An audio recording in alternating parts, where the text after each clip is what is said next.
CAF, I worked in advertising, and one of the most frequently asked questions we'd get was, how much money should I invest in outreach? Those were simpler times when communications with prospective consumers went mostly one way and channels to reach them were few.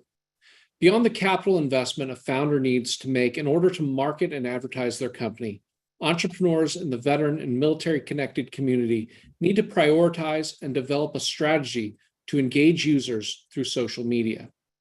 Sherry Hofer, Chief Marketing Officer and Executive Vice President of Wiley, a global leader in research and education, and her outstanding team have put together a great presentation on marketing and how to make social media work for you.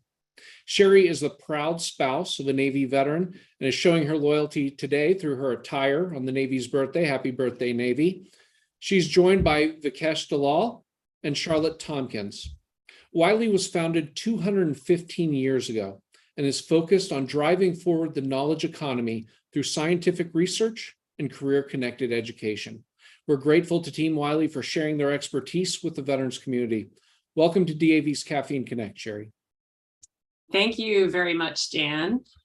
And as Dan said, my name is Sherry Hofer, and I am the Chief Marketing Officer at Wiley, joined by my colleagues Charlotte Tompkins and Vikesh Dalal. And we also have Eliza Horn and David Luckett, who is another former Navy veteran on the phone with us today, who's helped us build the presentation. It is a true honor and privilege to be here with all of you today. And I wanted to make sure to thank you all for your service to our country. Your sacrifice does not go unnoticed. And when DAV reached out and asked us if we would be interested in joining, we really jumped at the chance. So as Dan mentioned, I am a Navy spouse. My husband retired in 2018 after 30 years in the Navy, in the submarine force, actually. And I'm also the daughter of a World War II veteran. So my shirt is not by accident, helping the Navy celebrate. Dan mentioned we're a 215-year-old publishing company. We have global operations in about 50 countries. We are family owned. We're also a publicly traded company. We're just over about $2 billion in revenue. And the way that we look at our marketing budget is we dedicated a certain percentage of revenue towards our marketing. So we can talk a little bit about that later in the Q&A session if you have some questions. And our portfolio really represents multiple sectors. So we do scientific publishing, book publishing, education technology, as well as corporate training, talent development. So we get to go from a direct-to-consumer type of environment to a business-to-business environment to a business-to-consumer environment. So we get to play in all of those. I've been in marketing for about 25 years. Prior to that, I actually started my career in sales. And then I've been able to work in the various functions within marketing, from product marketing to field marketing and marketing operations. So I've got a little bit of both. And I would be remiss if I said I did not spend a fair amount of my career really building and testing, a lot of failing, and trying various ways and various channels to engage customers and get them to really accept our calls to action. So for me, I believe marketing is a little bit of an art and a little bit of science. You really have to have that creative mind as well as that analytical mind to be successful in marketing today. So when it's done well, it can really drive growth for a business and can be a strategic revenue generating function. When done poorly, it can be the opposite. I am very customer obsessed. I actually grew up in a very small town in South Dakota, and my parents owned the local hardware store. So really understanding the customer and being very customer centric was really necessary for our survival. So, and I knew, and my parents taught us very well, if you can drive a great experience and you deliver for your customers, they will keep coming back. So we hope to show you some of that today. So let's talk a little bit about what we're going to go through today. We've got a few slides that we wanted to share. We'll focus on what is marketing. And then we're going to really dive into social media and how we believe that can help connect with your customer. We've got some tips on how to get started. And we're going to talk a little bit about both paid and organic. We're not advocating for either of those, but we wanted to show you some of the value of each of those based on the type of businesses that you might be in. So if we move forward if you think about marketing, so marketing has been in a constant state of evolution. So when you think about companies like Amazon or Google, these one clicks, the goalposts for marketers are constantly moving. As soon as we feel like we've got to know the customers and caught up with them, something else happens and we have to change how we're going to market to really, really capture that customer need and understand how we can provide value to them. For the most part, digital marketing has really opened a lot of doors for us, but it also has changed kind of those 4 Ps, those baseline of what is marketing and how you use it to build business strategies. So and we can go to the next slide, if you've ever taken a course in marketing or even a short class on Coursera, you probably heard of the 4 Ps of marketing. The original ones were really product, what are you offering? Price, how much are you charging? Place, where are people going to find this? So where they're going to see it, and promotion, how are you getting people to notice it? And these were foundational for any business strategy or for marketing strategy, but they've obviously evolved. And we kind of think of them as the 4 Ps reimagined. So we can go a little deeper into this. So if we move on to the next slide, we take really what we considered that first product, and we've really moved that into what we call people. And it's really informed by people now. So when you're running and building a marketing strategy for your business, one of the key things that you have to do is really listen and apply what you learn from your customers to update your product or your service or how you're going to your market. These can be simple things like letters of recommendation from customers that you may post on a website or provide, or they can be things that you learn through human voice, where you're either listening on social, you're having website feedback loops, you're having chats in customer service. At Wiley, we do a couple different things depending on the product or offering that we have. We do site intercept surveys, those little things that pop up and when you're shopping and ask you how you're doing, why you've left your cart, you haven't purchased the things that you put in your cart, for example. And some of our more B2B offerings, we do quarterly customer check-ins, we do overall satisfaction surveys. If someone happens to call into our customer service line because they're having a problem, we then do a follow-up afterwards, but we log all of those calls to understand, are we doing something that is disrupting that experience for the customer that we need to change? So that really helps us with our product to make sure that we're listening to that customer feedback to help us make the product even better. The next one is pressure, which was formerly kind of known as price. And price is influenced a lot by this pressure that is in the marketplace now from our competitors, from our customer experience. And what we always think about is cheaper is not always better. You have to be a bit careful there. We really try to define the value and really understand what we are offering to the customers. And this is where your experience can help you win in that pricing pressure game, because sometimes if you're paying less for something, but it only lasts half as long, then that's where customers can start to get angry about the experience that they had with you. For us, our place has somewhat evolved into our personalization.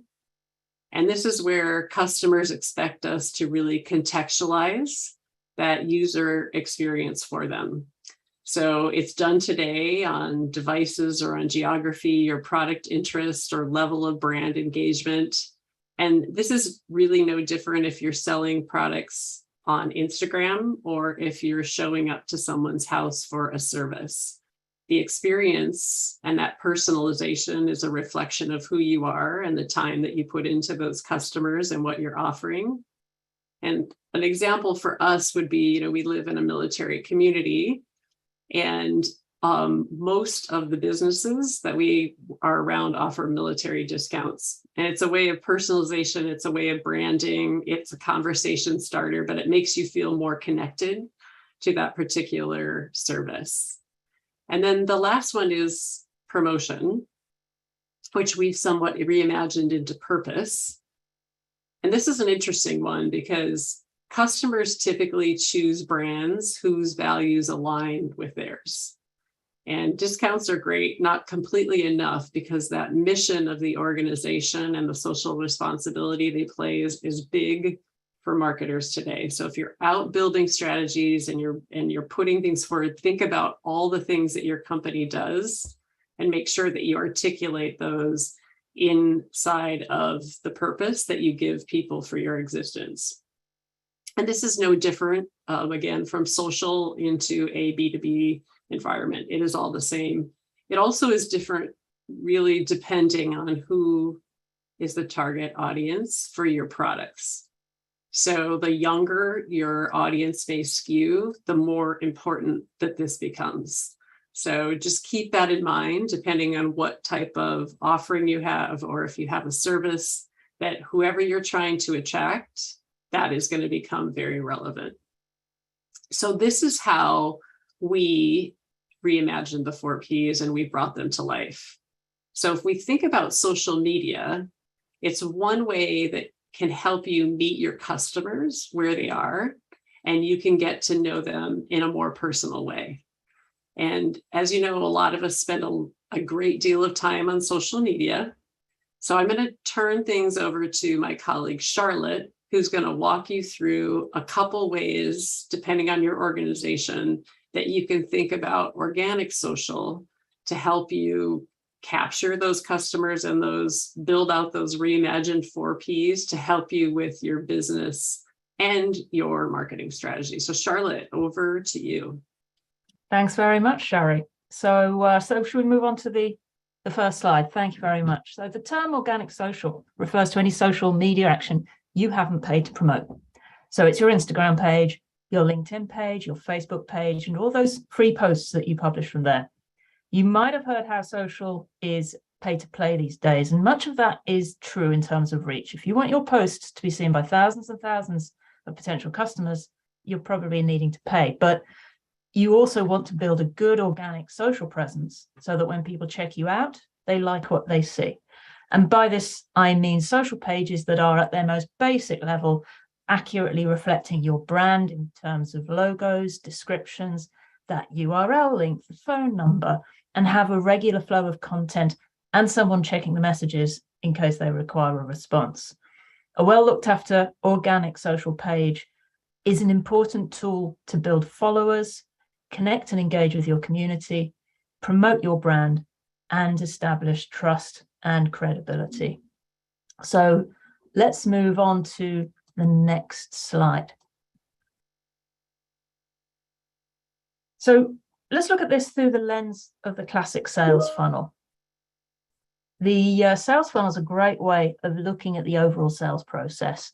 It shows how people move from becoming aware of your product or your company through to consideration to buy, then conversion, and after that, there are opportunities for them to become loyal customers and advocates for your brand by recommending you to their friends and their colleagues. So at that early awareness stage, organic social can contribute by putting your brand in front of potential customers who don't know your company at all, creating content that gets shared and pushes your company to a new audience. Paid is probably the best way to push out content at scale, but organic is a good place to start and to test what works before you boost it. Another tactic is to create ways for past customers to share their experiences with your company or products with their networks. And in doing so, they promote you. As people move through the sales funnel and start to consider buying from you, this is where organic social can really come into its own and can help you build trust and credibility. While some people will buy from a random ad, others will check out your Facebook or your Insta to see if you're legit. 58% of people say they visit a brand's social properties before visiting the website.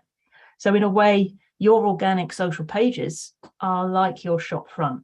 You want your company's presence to be active, interesting, and present your brand in the best possible light. Social can help you stay top of mind and visible. Regular quality social posts build visibility by pushing your regular content out to your most engaged fans. Your content can show why your company matters. What is your cultural unique mission? How does what you do help your audience to solve their problems? Your presence is a good place to develop and share content to tell your story and maintain an ongoing conversation with the community. It's important to remember that social is a two-way conversation, or even more. You're not the only voice here. People can talk about your company and ask questions, even complain, and all of this is public. It might sound scary, but it's also an opportunity to connect and reply and be seen as an engaged and helpful member of the community. If you really want to stand out, delivering a great social customer service experience is a powerful way to do this. Organic can usually be most powerful at the consideration stage in the funnel. It can warm people up so that when they see the ad from the paid social or the email, they're more likely to buy. Organic then comes back into play after purchase or conversion. So, because you want to retain that customer, build a loyal community, and even inspire them to give you a word of mouth recommendation or promotion to their social groups. So let's just quickly move on to the next slide after this.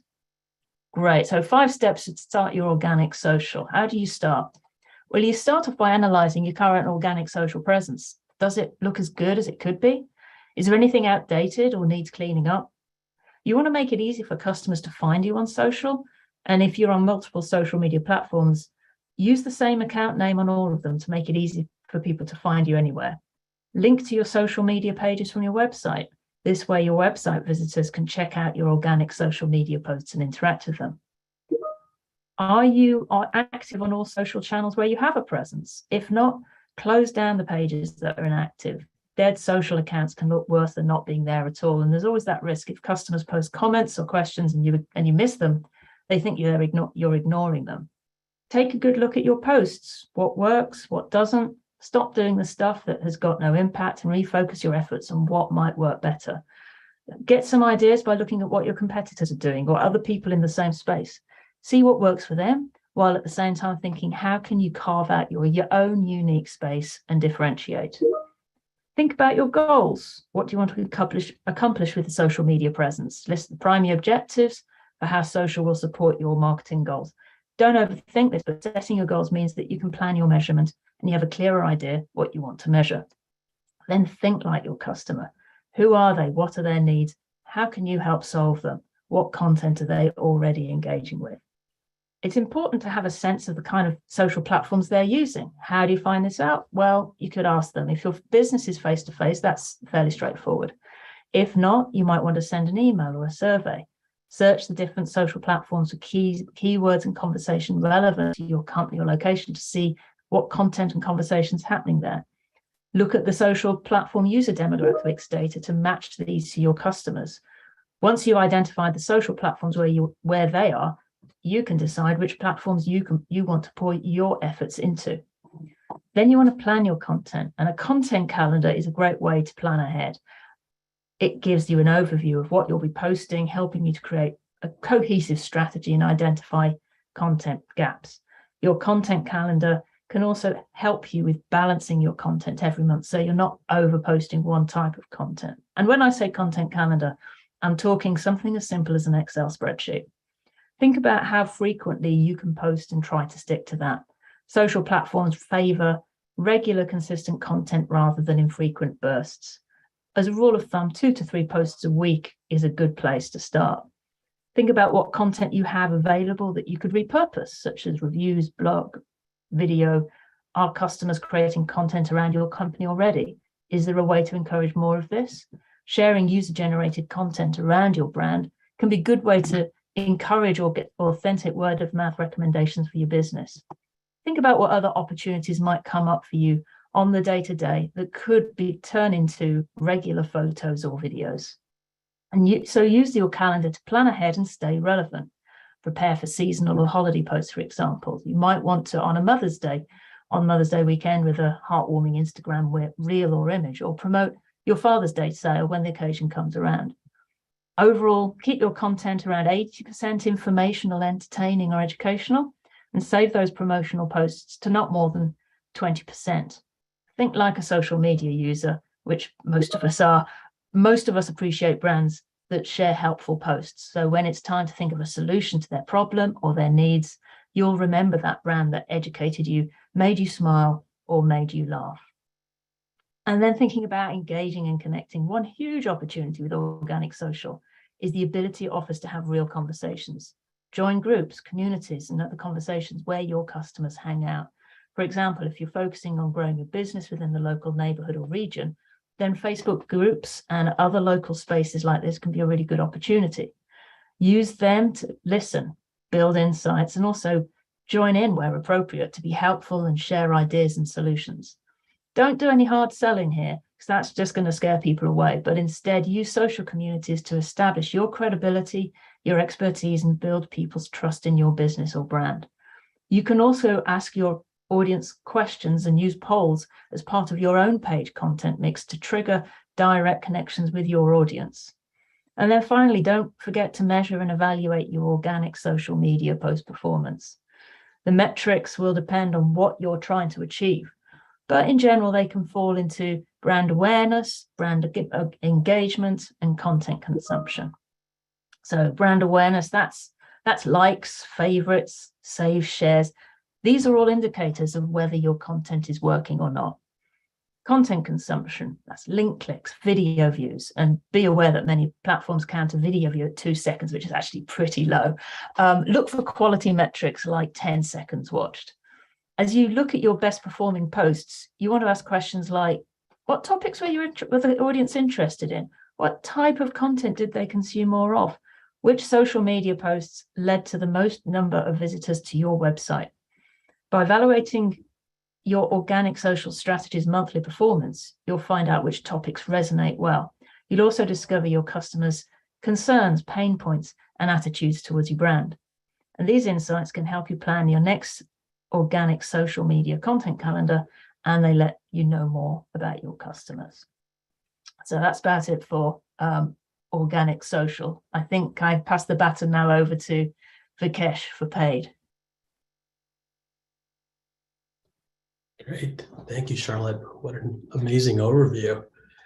So let me just give you guys a quick background and explanation on the paid social. Paid social really is a way for businesses to get to 3 things: gain speed to market, target the right type of customers, and then, as Sherry mentioned in the 4 Ps, it's also about staying top of mind and relevant in a really competitive environment. There's a amazing stat that I found around this exercise. It's about, in 2021, North American businesses spent $48 billion on paid social ads. So the space is super competitive, but it's not, it's not unachievable. I see on my social feeds many new brands launching, sending me ads. Some of those, to Charlotte's point earlier, some of those ads are really compelling, and some of them are like, I'm never going to click this. So those that do it really well grow fairly quickly. And that's where paid social can really help to unlock some of the learnings and how to do this. So if we move to the next slide, I'll talk a little bit about in the same process as Charlotte, what are the 5 steps to launching your paid social platforms. So 1, organic social is important. From what you've seen earlier, understanding the purpose of each platform and what your customers prefer on that platform is important. Learning how to refine your messaging and your content and getting the highest engagement with the metrics that Charlotte shared is also really important. And continuing to build that following and knowing what's working through that repetitive exercise. From that, what we do is we generally take all of that organic social learning of what content, what our customers are, and really start to build and create personas of what our core customers like. So if you look at an example of what are the topics that they like, you might start to personify the types of the core customers that you're after and try to understand what types of content and topics they're really interested in. We take that persona and we map out what the journey is across the sales funnel that we want that customer to have. And we think through that in a content mechanism for paid social. So as an example, let's say we're going to focus on Instagram. Instagram has varying different formats of types of ads. You can do video, you can do photos, You can do reels. There's a whole number of different types of formats there. You really want to think about, from the content engagement standpoint, what that ad and that paid social content is doing. What do we want the action that customer to take? And when they click that action, what is the experience that they're going to get? Based on that experience, do I want them to become aware of a new product or a new service that I have to offer? Do I want them to promote the fact that I have a service or an offer to their network? Do I want them to actually make a purchase? All those kinds of things we map out very clearly in a journey map so that we understand when these ads will launch, what the end goal and what the end journey for the customer is going to look like. We translate that map then into assets and copy and actions for each platform. We get really, we take the calendar, the content calendar as an example, and we lay out across the journey, here's the images we're going to use, here's the videos we're going to use, here's the copy that resonates really well against this video. That copy is just as important as the visual elements on social platforms. Being really, really laser focused around the action that we want that customer to take based on the next step in the journey is how we optimize our copy. So if I post a video about, let's say I'm a store on Main Street and I want folks to know that I'm opening next week, the copy will be focused around the fact that there's a new store opening, what the store is about, and the date. And we'll keep it short and sweet and simple as an example. The next part is really about defining what success will look like as a part of this total plan. So it's very difficult when starting paid social activity to try to do everything on every platform and try to do that really well. So what I always recommend is pick the platforms where you will start, and fewer is better, to really build the engagement and level of understanding per platform. It's really difficult to focus on videos on TikTok and photography on Instagram and Facebook posts that have multiple types of engagement levels and types of content. And to do all of that really well becomes a daunting task until you've gotten the foundations really down and packed of understanding what your customers are actually interested in, what are they clicking, what are the topics that resonate, and so on. So fewer is better when you're starting, and it's really important to focus on the purpose of the platform and the relationship you want with your customer as a foundation for that. And then from a paid perspective, it's really important to define some goals. One of the KPIs we use is ROAS. It stands for return on ad spend. So we really look at, as a part of our paid social activity, what am I going to invest in the ads and what am I going to gain as a result of that? And that KPI of ROAS can exist at multiple layers of the actions that you want your customers to take. And awareness ROAS will be very low because you're not going to see a direct attribution on raising that awareness unless you're measuring it based on how much traffic you get to your website. You can then maybe quantify what the traffic means for you on a website. But it's really important to have that clear understanding of this post is to raise awareness. I'm going to anticipate that it's going to return low ROAS, but it's important first step for me to get to the next stage where I'm going to introduce a product or a service from my brand or from my company that will then hit a more targeted action, which will lead to a higher return on that ad spend. So if we take the 80-20 rule that Charlotte was mentioning in organic on paid, it becomes very, very focused on the goal that we want to achieve, the target that we want to set, and that target would be different for every platform, as an example. So for a video platform like TikTok, or now Instagram is moving more and more heavier into video as well, the return on what that action will translate to in TikTok is very different than potentially putting a promotion or an offer on Facebook. And so we would set different goals and different targets between Facebook paid social ads and TikTok paid social ads. So it's important to make sure we understand and define that clearly as well. The fourth step is really around resourcing it.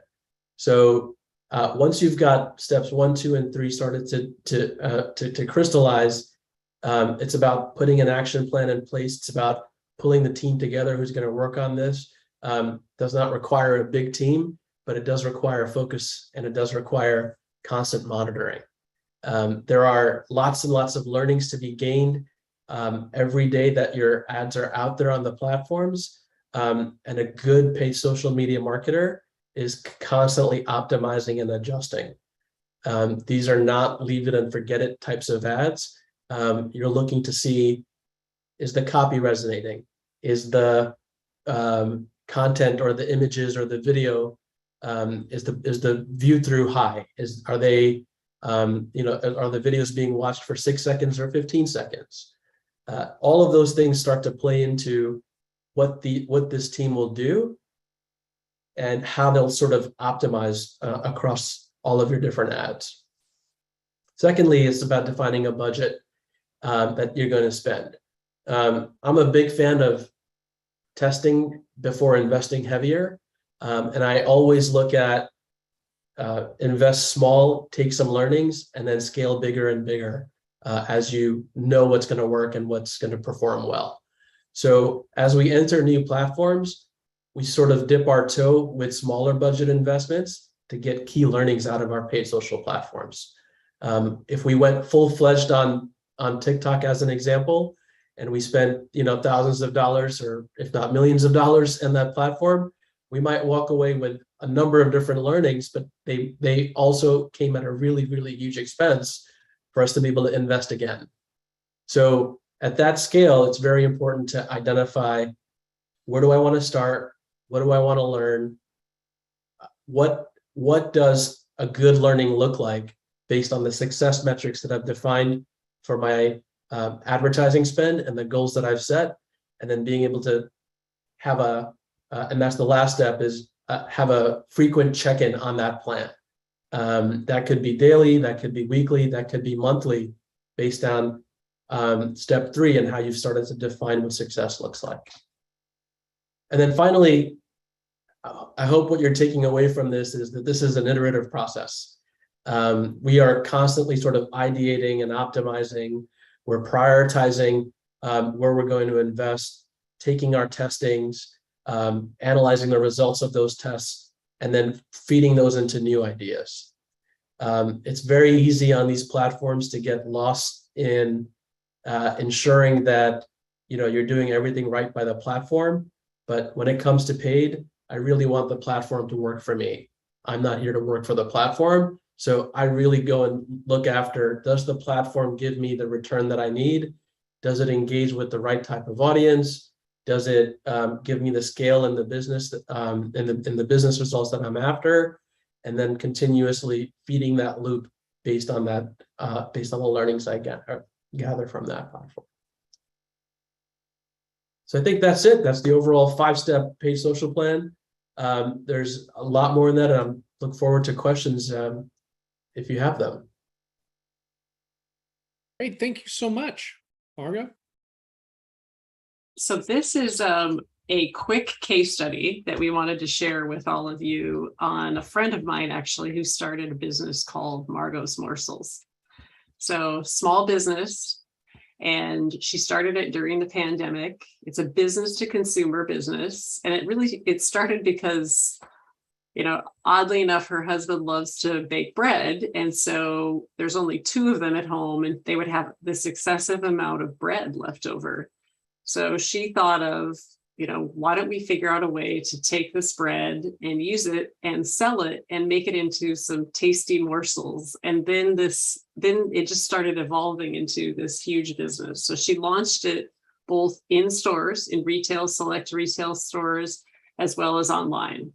And here's what she learned is, almost immediately she found out that Instagram was the best channel for her. And for that, she was able to do, but it also required, like Vikesh and Charlotte indicated, a lot of creativity, and it required work. And there was that balance of art and science. And when she used Instagram, she had a couple things that occurred, which is the data that she got back on the customers was amazing. The acquisition cost for her customers was extremely low because she didn't have to box up her loads of her product, take it to a retail store, have it put on shelves, have it be bought, and not really know a lot about who those people were and why they were buying the products that they were. And her lifetime value was high. So once someone bought from her, she was able to constantly go back and remarket different things to them, recipes, you name it. So she just started expanding a lot of the business. So the retail side took work, but the volume was better. The social side also took work, and she needed to then figure out how to be creative and to really dedicate people to running that business. Again, she's a B2C business, so it's a small company, but she was able to figure out which channel. She's now in the process of looking for, like Vikesh had indicated, a dedicated person to help her with her social side, because she knows that she can expand the business more rapidly. And the investment on it is lower, even with bringing someone in to help her with that creative side and helping her kind of monitor those particular channels.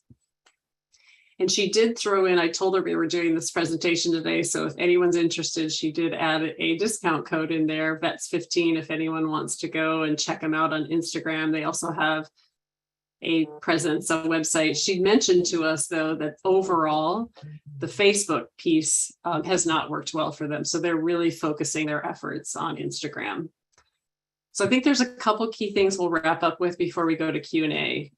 When you start to figure out what you're going to do for your budget or what you're going to do for your marketing strategy, remember that return on investment is very important. You got to have the agility to look at all the channels, figure out what your business does, which one of those channels is the best for you, and focus in on those. We do that.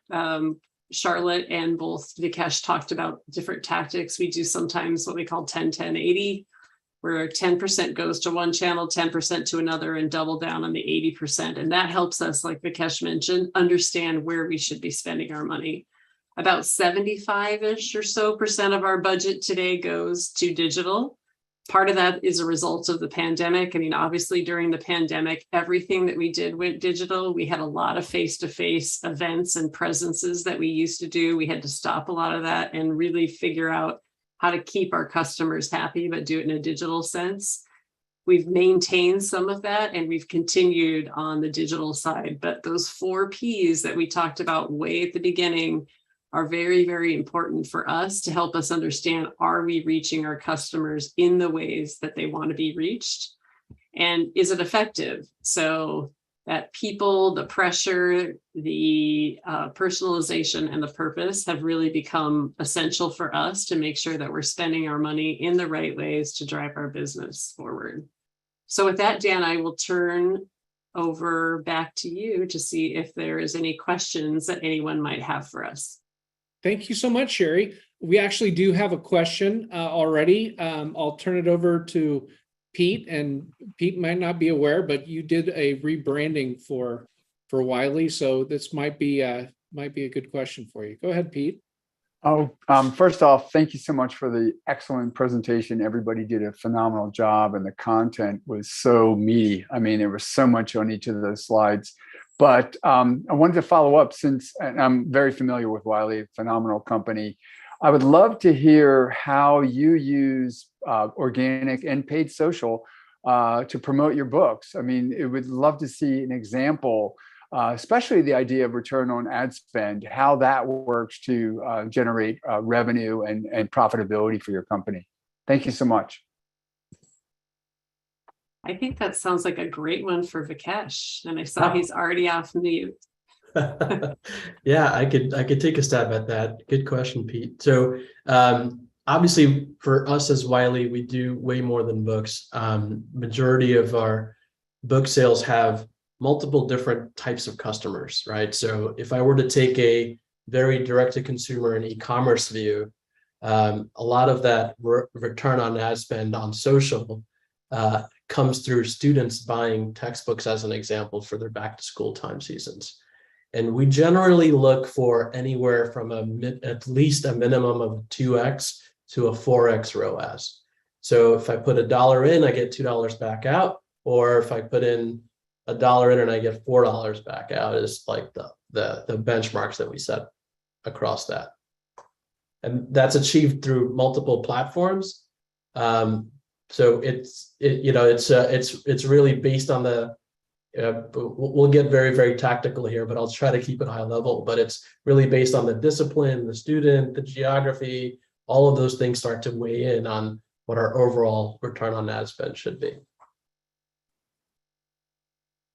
I had a question, maybe this is for Vikesh as well, but you were talking about picking platforms and focusing on platforms. From a customer service perspective, do you have to be on all the platforms in some way, or do you have any thoughts on that? Yeah, customer service is an interesting one. I've worked at many retail brands in the past, and I think the best sort of example that we've seen is we activate customer service in social media channels where we already have a high level of engagement and conversation happening. So it becomes sort of a natural extension of the conversations customers want to have on that channel. So rather than forcing it on the customer, we wait until, so as an example, you might be gaining a lot of awareness and engagement on Instagram, but majority of the chatting and conversations are happening on Facebook. So then with Facebook Messenger, you could launch a customer service presence and keep your Instagram focused on building audiences. Do you have any advice on social listening? Yeah, and I think Charlotte, I'm going to turn that one over to Charlotte because I think she's gone through far more experience on that social listening platform than I have. So yeah, Wiley does an awful lot of social listening, and we use a variety of tools. Probably, I would say that for social listening, the first thing that you need to be listening for really is people talking about you and your brand. And listen out, just, at a basic level, it can be a matter of plugging those keywords straight into the search tool of the platform that you're talking about, or identifying so following on from that, once you've sort of started to go that route of searching the platform, also start to identify a list of other keywords that might be really relevant to your brand. There might be hashtags that you're associated with. And so really the first goal of the social listening is just to hear what people are saying about your brand and take insights from that.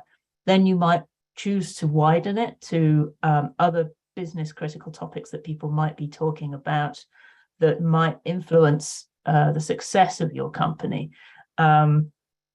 You might also want to check out what people are saying about competitors and other sort of key stakeholders in your business. So we also do an awful lot of proactive monitoring for understanding what our key customers are thinking about certain topics or themes within the industry. And we can get pretty complicated, but in terms of just where to start, which is where I think the original question was, what are people saying about you? What are people saying about the things that you really care about? What are people saying about your competitors is probably the logical place to start. And as I said, those search bars in the social platforms, they're pretty good. If you want to get more sophisticated from there are dedicated social listening tools available. And I would just add one piece onto that, Dan, and Charlotte knows this all too well, is that we probably spent I've been with Wiley for about 5 years, and the first year or two, we did not handle our social channels well. We let the chatter happen, but we didn't engage. Social is about engaging and having a discussion. And so we think it's a bad day when we find out things that people are saying about our company on social, but it's very helpful for us. Unfortunately, that's not what we want to happen, but we do spend a lot of time trying to understand the sentiment of customers and measure that via social so we can understand if we're doing a good job or not.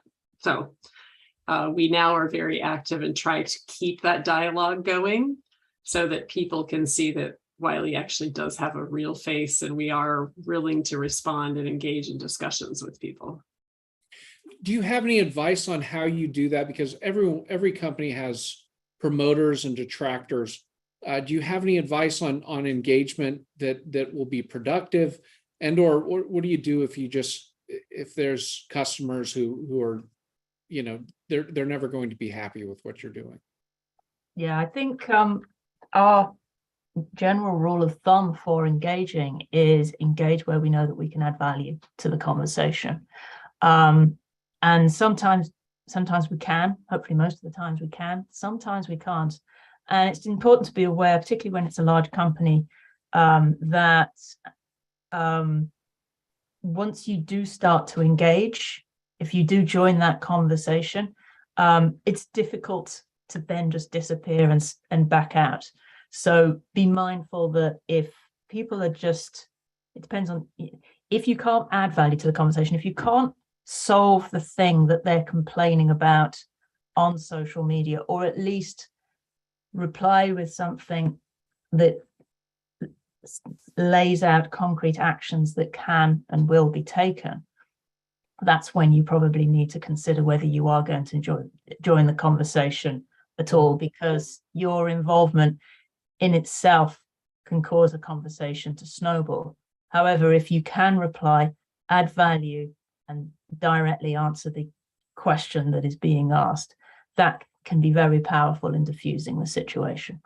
Yeah, I mean, I think to add to that, there's, especially when it comes to sort of those disgruntled customers, doing it on social media, I try to keep a perspective in mind that the reason that they're posting on social media is not just to talk to you, but to make sure everybody's aware that they're talking to you. So the response that you deliver there is not just for that customer, but it's also for the rest of your audience on there.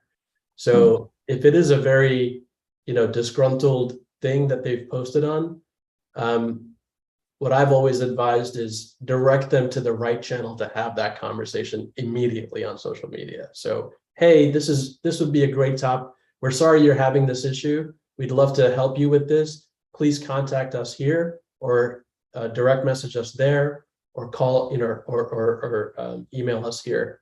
And that way the conversation shifts from a very public space to a private space. Great. And forgive me because I might butcher your name here, but Prasad, you had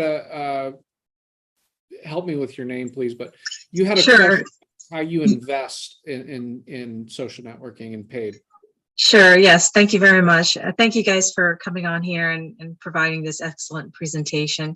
Vikesh, you were mentioning something about the ROAS, and sorry if I misunderstood or just didn't catch everything you mentioned, but I just wondered, you mentioned something about 2 times and 4 times your return. So I'm just wondering, in saying putting in $2 and getting $2 back, what is there a benefit to that, or did you mean that minimum $2 back or more? Help me clarify that for a bit for me. Thank you very much. Yeah, absolutely. So what I meant to say is definitely in response to Pete's question was, what's our benchmark for the return on ad spend? And we look at essentially getting 2x what we've invested back out as a business result or a business impact. So if we're not getting at least 2x back, so the math is roughly if I put $1 and I get $2 back, and that would be the bare minimum of that. Does that answer your question, or did you have a follow on? Yes, no, that helps. Great. Okay. Thank you very much. Appreciate it. Sure. Thank you both so much. Harold Bowser, I'll ask this on his behalf. And this is a question I think that probably a lot of people have, especially when you're starting a venture or when you're just fresh to all of this.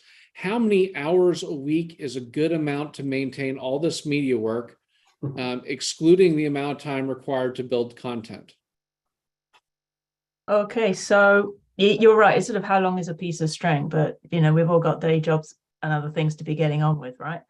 Apart from me, my job actually is social media. As a rule of thumb, I would, once you've built out your strategy, and if we're not including the correct content creation itself, it really varies. I would carve out around 15 minutes a day at least, just to make sure that the content gets posted, to check the messages, to check the listening, to review your most recent content. Is it working? Is it not? Get a sense of it. So I would say about 15 minutes a day at a minimum. Depends on how many platforms you're on. So, a bit of a finger in the air thing.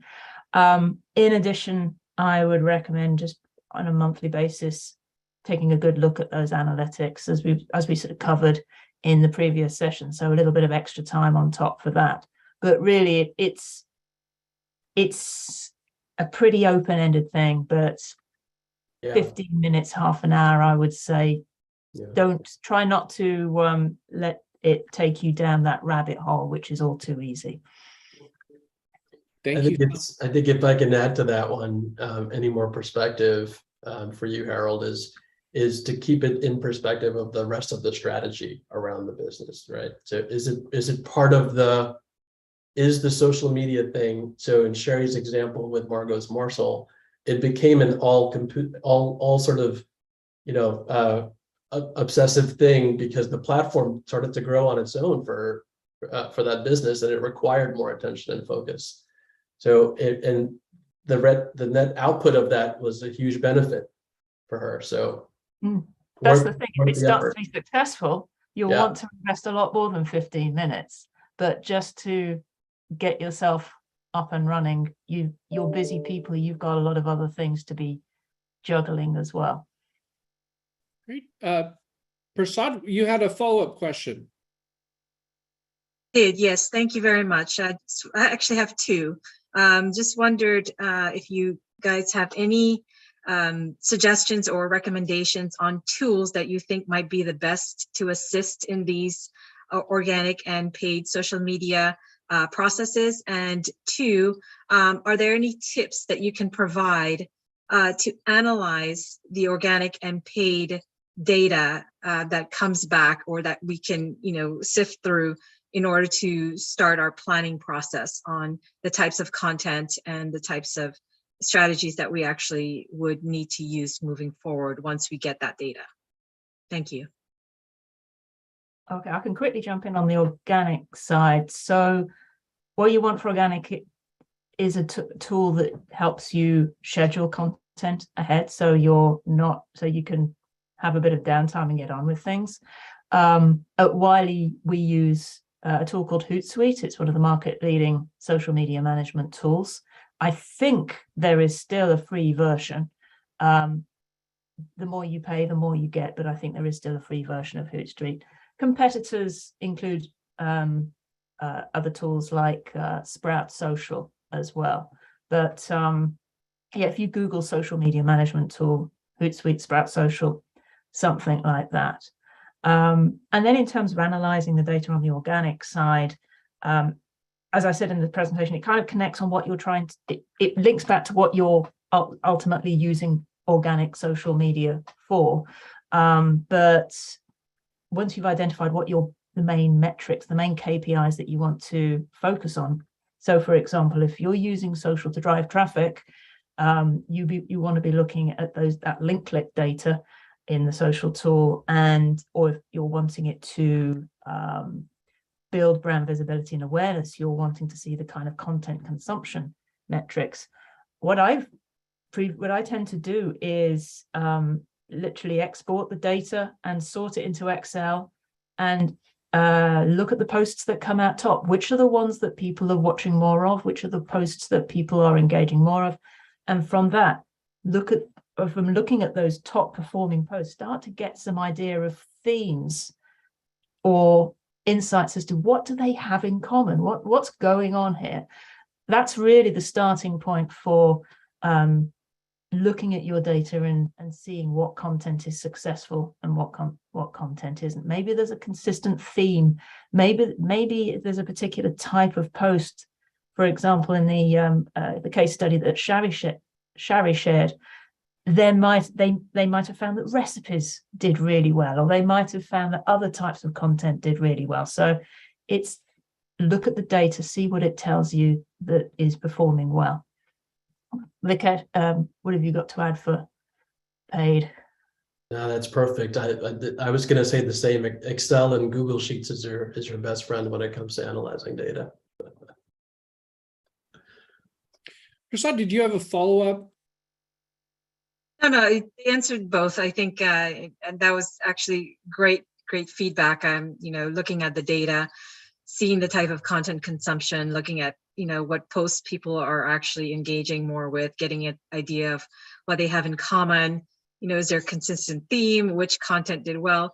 I think those are all. I think the challenge comes in, I guess, looking at all and trying to find the patterns in the content. And I think that's what I gathered from your talk, Claire. Is that correct?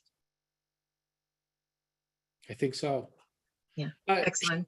I have a question. This one's definitely for Sherry. Not everyone is, some people, if we're honest with ourselves, you've probably scared them away from wanting to manage their own social networks. And not everyone, has, especially with great English accents, a team of people to do this. Do you have any advice on selecting people, maybe who fit your culture? And it seems like a lot of people have social networking on resumes, and that's not always indicative of the depth of experience or knowledge that they have. Do you have any advice on finding team members?